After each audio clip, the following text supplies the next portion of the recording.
Wait till you check out this video from Ray Comfort. It has 3.3 million views. 10 of the top scientific facts in the Bible. If you've ever wanted an example of how not to interpret the Bible, I think I found the Holy Grail.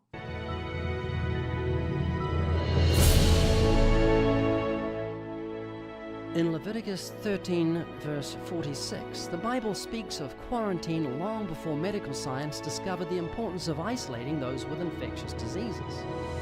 In 1490 BC, it gives instructions on what to do if someone has leprosy. He shall be unclean. All the days that he has the sore, he shall be unclean. He is unclean, and he shall dwell alone. His dwelling shall be outside the camp. Laws of quarantine were not instigated by modern man until the 17th century. The devastating Black Death of the 14th century took an estimated 70 million lives. This was because they failed to separate the sick from the healthy. When whole families fell ill, it was attributed to bad air. However, putting into practice the ordinances of quarantine laid out in Scripture would have saved millions of lives. Ray, this one should have been obvious. Everyone in the ancient world knew that leprosy was contagious. It wasn't exactly a divine revelation. Like, do you really think that the Egyptians, the Mesopotamians, just let lepers walk around dishing out high fives to people in the streets? Here's a Babylonian text, VAT 7525. If the skin of a man exhibits white putsu areas, or is dotted with nukdu dots, such a man has been rejected by his god, and is to be rejected by mankind. Here's a protective curse taken from a Mesopotamian boundary stone. May the god Sin, light of the pure skies, with a skin disease which never leaves, cover his whole body, so that he shall never be pure until his dying day, but instead be forced to lie as a wild ass outside the walls of his own city. You know who else quarantines the diseased? Primates. Jane Goodall in the 1960s documented how during a polio outbreak, chimpanzees would fearfully avoid and refuse to go near members of their own troop that showed signs of the disease. Also, Ray, you got the timeline of quarantine's invention backwards.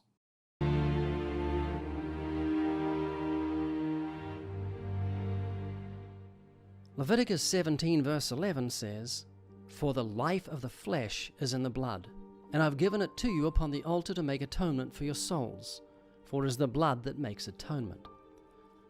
Most of us don't think too much about the fact that a doctor can find out the health of our flesh by taking a sample of our blood. But the test can evaluate the health of our kidneys, our liver, thyroid, and heart. Among other things, the blood can reveal diseases and conditions such as cancer, AIDS, diabetes, anemia, and coronary heart disease. However, the great biological truth about blood revealing the health of our flesh wasn't fully comprehended until comparatively recent years. More than 1,000 years before Christ, the Bible stated this recently discovered biological truth: for the life of the flesh is in the blood. The Babylonian creation myth in Numa Elish, Tablet 4, line 15. O Lord, spare thee thou the life of him that trusteth in thee. But the God that is wedded to evil, pour out his life's blood. So there it is. The Babylonians also believed that life was in the blood. Brothers and sisters, have you considered inviting Marduk into your heart today? We can't really promise you much by way of an afterlife. It's pretty much just dirt sandwiches and Irkalla for eternity across the board. But who else is going to help you overcome the Pazouzas in your life? So with every head bowed and every eye closed, I just want you to lift up your hand. I see that hand. Ray's source for all these claims, by the way, is the Evidence Bible. It sounds pretty official. Oh wait, he wrote it. Good lord, it's selling really well too. Ray, you're a great guy with a heart for helping people. I'm mostly just making this video for fun. I don't really have any beef with you. But maybe writing Bible commentaries just isn't your wheelhouse.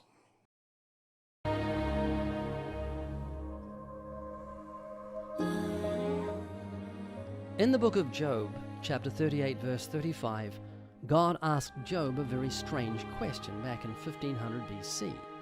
He asked, "Can you send out lightnings that they may go and say to you, 'Here we are'?" This says that light can be sent and then manifest itself in speech. What? But did you know that all electromagnetic radiation from radio waves to X-rays travels at the speed of light? This is why we can have instantaneous wireless communication with someone on the other side of the earth. The fact that light could be sent and then manifest itself in speech wasn't discovered by science until 1864, 3,300 years later. Job 38:35. The context is God explaining to Job that he controls and created the world and that he's Lord over it. So one of the examples that God gives is that he can direct lightning wherever he wants, and the lightning metaphorically answers back with obedience. It's not about freaking radio waves, dude. So for example, Habakkuk 2:11 says, "The stones cry out." We have mountains and the sky praising God in the Psalms. 1 Chronicles 16:33 says that the trees sing for joy. The sea rejoices, the fields exult. Isaiah 55:12 says the trees clap their hands and the mountains burst into song. Imagine how profoundly illiterate in his Bible Ray has to be to think taking this personification of lightning as literal was a good idea.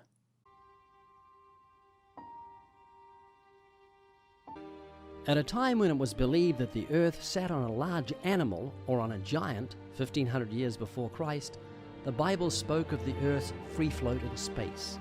He hangs the earth on nothing. Science didn't discover that the earth hangs on nothing until 1650, 3,000 years later. I've specifically written a section of my recent book on this passage because theological concordists abuse it so often. Note zaphon al tohu, tole eretz al blima. So does Job describe a scientifically advanced cosmology? No. Look, I consider the Hebrew Bible sacred, and my academic background is in it. But this isn't church. I'm not going to protect you from it. If you continue on to verse 10, using a term related to the circle that one inscribes at the compass, it states that, quote, God has drawn a circle on the face of the waters, upon the boundary of light and darkness. This refers to the earth as a flat disk, like we see in the Babylonian map of the world tablet. The boundary of light and darkness in the verse refers to the edge of the earth disk. Verse 11 continues by stating that the heavenly sky dome sits on pillars, which were conceived of as mountains in ancient Near Eastern thought and in the Bible. The Swiss Egyptologist Ottmar Kehl has a whole section in his book on this, the symbolism of the biblical world. This idea is also found in Egyptian and Babylonian and Ugaritic texts. So pressing on to verse 12, we have reference to Yahweh sustaining creation by defeating the northwest Semitic chaos god Rahab, who also appears in Canaanite mythology with the same cognate titles he has in the Bible.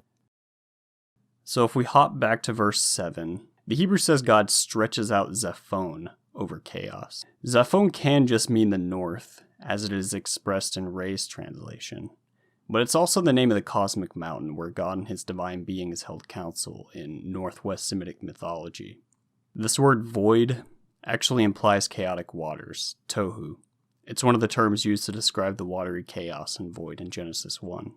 Greenstein therefore opts for Mount Zaphon suspended over the waters of chaos in his translation of it. These verses are in couplet parallel, so the second line is a repetition of this concept in different terms. So what's going on in all this mess? I think the couplet parallelism of the watery chaos, tohu, in the first line, defines the blima nothingness of the second line as an expression of the same in ancient Near Eastern cosmology. Mount Zaphon is stretched out over the waters, and the earth which is governed from Zaphon sits in the waters of chaos also, suspended on nothing. And this was a great mystery to some ancient people. In fact, God himself challenges Job in chapter 38, verse 6, by asking him if he knows upon what the pillars of the earth's foundations are sunk. On to Ray's next argument. He's got 6 more.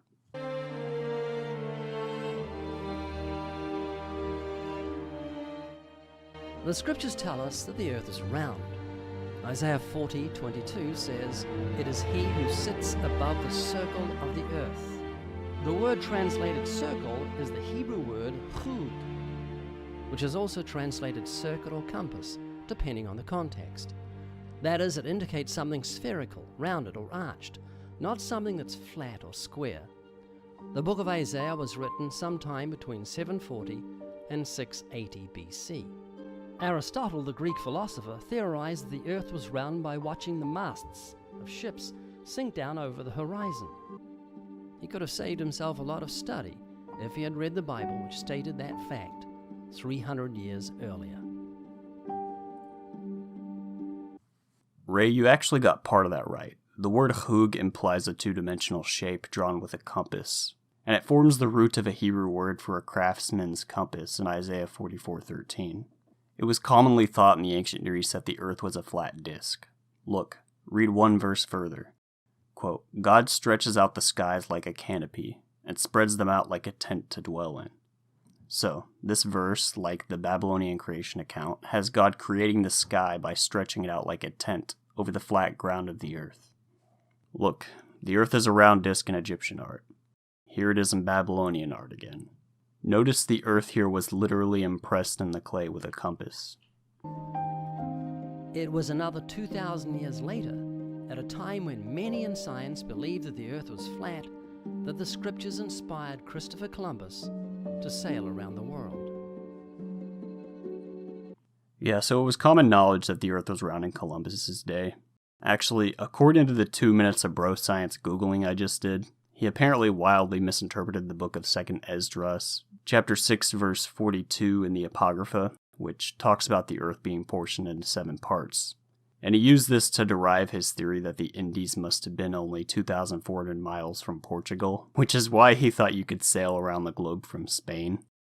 So Columbus's propensity to treat his Bible like you are here led him to a wildly false and dangerous conclusion, and it's apparently part of the reason why he thought he was in India when he landed in the Bahamas.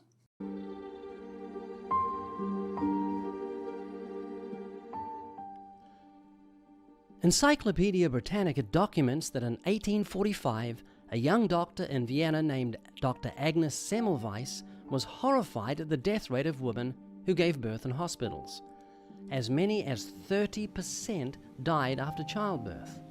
Semmelweis noted that doctors would examine the bodies of patients who died, then, without washing their hands, they would go straight to the next ward and examine expectant mothers. This was their normal practice, because the presence of microscopic diseases was unknown. Semmelweis insisted that doctors wash their hands before each examination.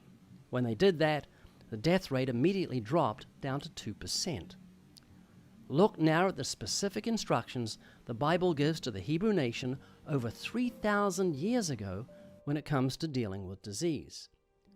And when he who has a discharge is cleansed of his discharge, then he shall count for himself 7 days for his cleansing, wash his clothes, and bathe his body in running water.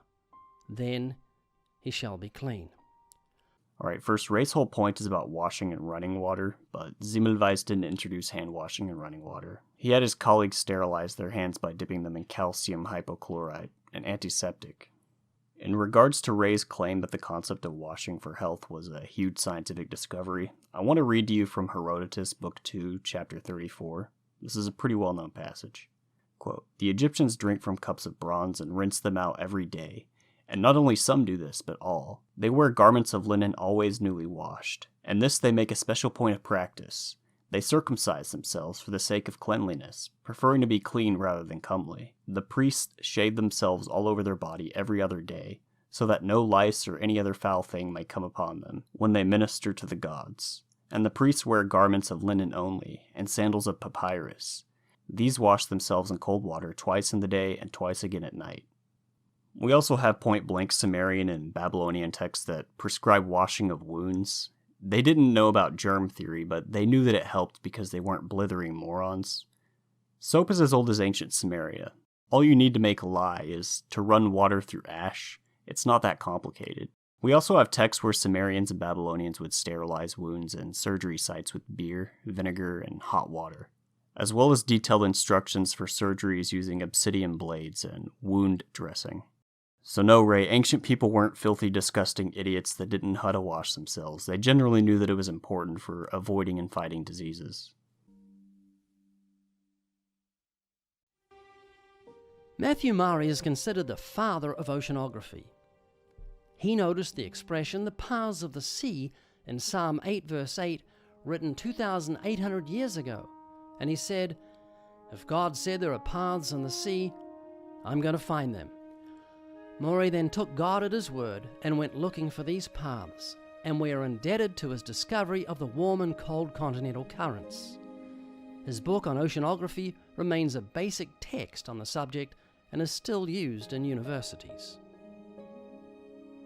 Yeah, so he's taking advantage of the fact that Hebrew, way more than English, uses the word path as a metaphorical device very frequently. Typically, it'll often just refer to whatever way or direction a person is going in, for example. So in this verse, it's specifically defined by the movements of the fish and the routes that they're taking. But what do I know? Maybe King David in the Iron Age wrote a hymn mentioning ocean currents on the other side of Europe, or the American Gulf Coast. Why not?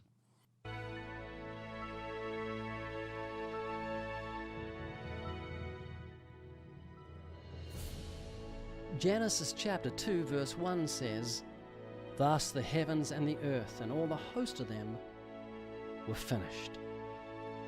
Everything is finished. Nature is complete. The brilliance of the light-giving sun is finished. The blue skies are finished.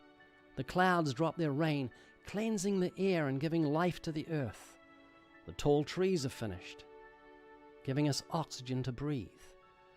The rivers are finished, teeming with fish and filling our great oceans with water. The land is finished, yielding plants that give us food to eat. Nothing has a half-evolved eye or ear or leg or brain. It's all finished, from the animals to man to winged birds to the beauty and fragrance of a rose that blossoms to God's glory and for our pleasure. Nothing is evolving. Everything is finished, just as the Bible says. Hold on. What's the first law of thermodynamics? The first law says that the internal energy of a system has to be equal to the work that is being done on the system, plus or minus the heat that flows in or out of the system, or any other work that is done on the system, said Saibal Mitra, a professor of physics at Missouri State University. So it's a restatement of conservation of energy. Yeah, maybe I'm missing something, but what does this have to do with God stating that he finished creating the world as his temple in Genesis 2:1? I don't see much evidence that Ray's understanding of evolution has progressed much since the banana video over 7 years ago. There can be no half-evolved in evolutionary theory. Either a creature is adapted to its environment or it's not. Yes, pretty much everything living is adapted to its environment, but that's only because everything that remains maladapted long enough dies, which is why almost every species that has ever lived has gone extinct. It's kind of silly to say, wow, look at how everything in nature is so amazingly adapted to its environment, when almost all of them have been dead ends with respect to their environment. If you're asking for evidence of atavisms and vestigial structures, okay. Why do kiwis have remnants of wings? Did God create them with pointless wing nubs, or were they functional in the past? Why do constrictors have vestigial hind legs? Why do chickens retain genes for teeth? Why is it that humans and chimps both have the gene for internally manufacturing vitamin C? But we are some of the only animals in nature that have this gene broken. And why is it broken at the same exons in humans and in chimps? Is there a reason we have 20,000 dead pseudogenes? Why do whales have vestigial floating pelvic bones? Did God create them like this, or did they used to serve a purpose? By the way, on your view, what did scorpions look like in the Garden of Eden? Did scorpions and vipers possess the complex chemistry for their venom delivery systems in the Garden of Eden?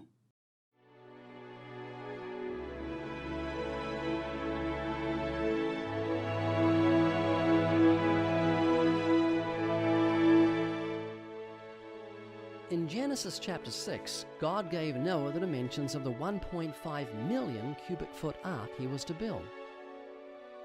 It's interesting to note that in 1993, a scientific study was conducted by the South Korean world-class ship research center, CRISCO.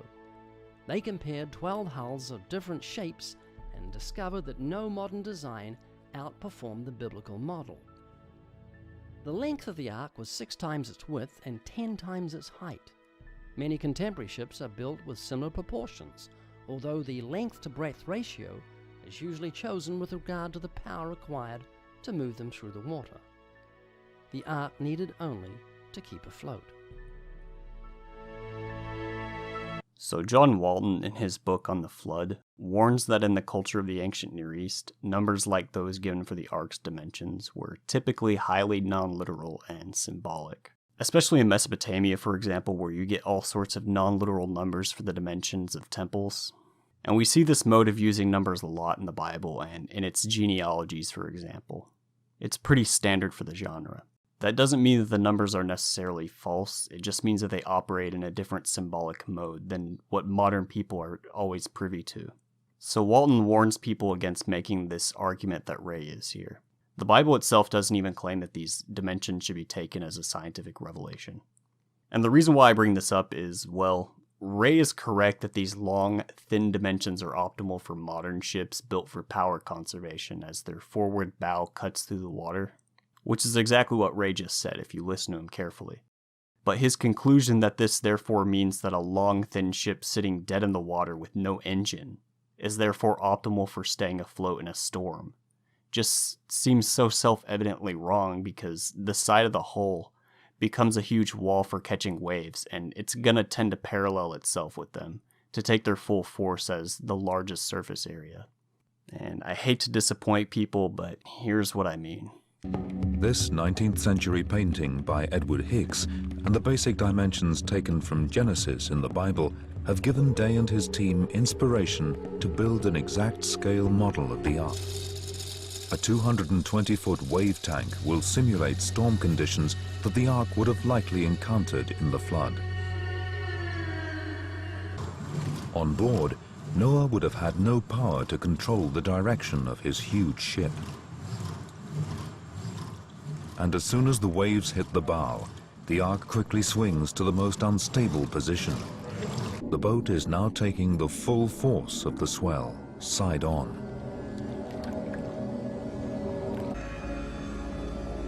The Ark is pitching and rolling dangerously as the wave machine reaches storm conditions so extreme that one of the marker balls actually disappears underwater. We've got a peak roll angle of over 50 degrees. You would be thrown around all over the place. You'd be literally hanging on for grim death. The real boat, which wouldn't be 100% watertight like our model is. To make allowance for how a wooden boat built at the time of Noah would leak uncontrollably, the team removes the deck and runs the test one more time. It soon takes on water and begins to list. I think it's good. It's trouble now. It's going. It's gonna go. There it goes. More and more water comes in, and the boat just progressively floods, and then in the end there's a loss of stability, and the boat sinks quite dramatically in that.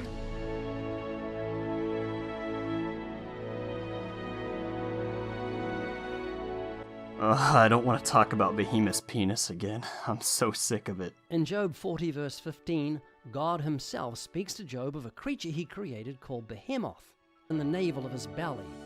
He moves his tail like a cedar. The sinews of his stones are wrapped together.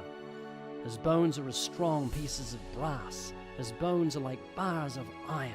Some commentators think this is a reference to the hippopotamus.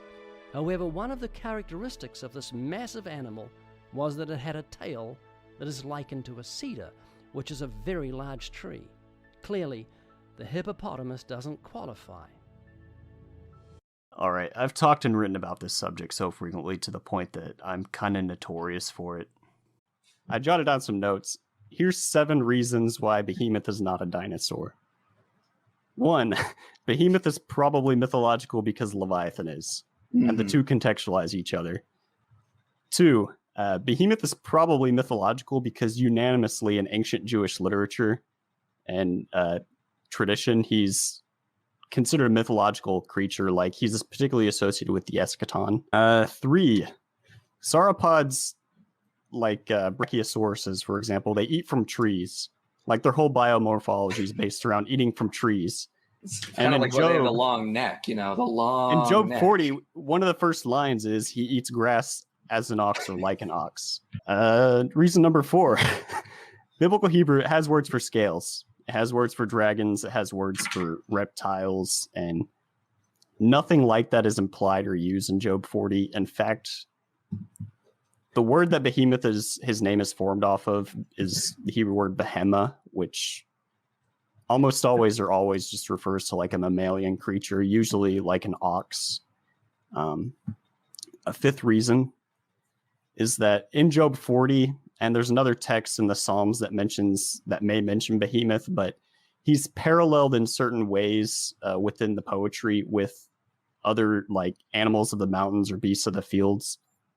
For example, in Job 40, verse 22, there's a line that says the beasts of the fields jubilate. And I won't go into the details, but it can essentially like read also that these animals are serving Behemoth, which tends to imply again that he's being paralleled with them, which implies that he's a mammal. He's not a freaking reptile. And then reason 6 and 7, which is the one that you brought up. Okay, so in Job chapter 40, verse 17, it talks about he makes his tail stiff like a cedar, the sinews of his thighs are knit together. That word thighs in Hebrew, it's actually pulled from Aramaic. So there's a very common word for thighs in Hebrew, and the author decides for whatever reason not to use it. Instead, he pulls this word from Aramaic that nowhere else appears in the Bible. The word is pachad. And unanimously, in ancient Syriac and Aramaic literature, the witnesses that we have to this term, and in Jewish interpretation, it means the testicles. The literal meaning is thighs, but it implies the testicles. It's a euphemism for the testicles. For example, Targum, Onkelos, and Pseudo-Jonathan translate Leviticus 21:20, which is a verse about like men with crushed testicles can't enter into the temple. They use the word pachad to translate testicles there. And you also have like the Latin Vulgate, it translates it as testiculorum. The King James translated it as stones. Mm-hmm. So there's a problem right there because sauropod dinosaurs, no dinosaur that I'm aware of had external testicles. And then you have the problem that this chapter is like in couplet parallelism. So the way that it works is that you have like one line and then the next line will repeat the same idea in Hebrew, just in different words. And the line, he makes his tail stiff like a cedar, the sinews of his thighs are knit together. If that word thighs actually means testicles, then that word tail is being paralleled with the testicles, which implies that it's a euphemism for the penis, for his male anatomy. There's a lot of sexual language that you don't really pick up in English, but it's implied in Hebrew in this passage. So I think that's what's going on in the verse. And there's a tremendous amount of Job scholars and specialists that translate this passage that agree with me on that. Yeah, and the second half of Ray's video here is this evangelism segment where he drops all these super amazing Bible facts rapid fire on people in public. I've had Muslims try to do this to me with the Quran, claiming that it predicts modern embryology and the water cycle and even a round earth. And I find this a really cheap way of proselytizing because you're exploiting a situation where it's impractical for the other person in the moment to be able to check your highly contextualized and random claims. Do you believe the Bible? No.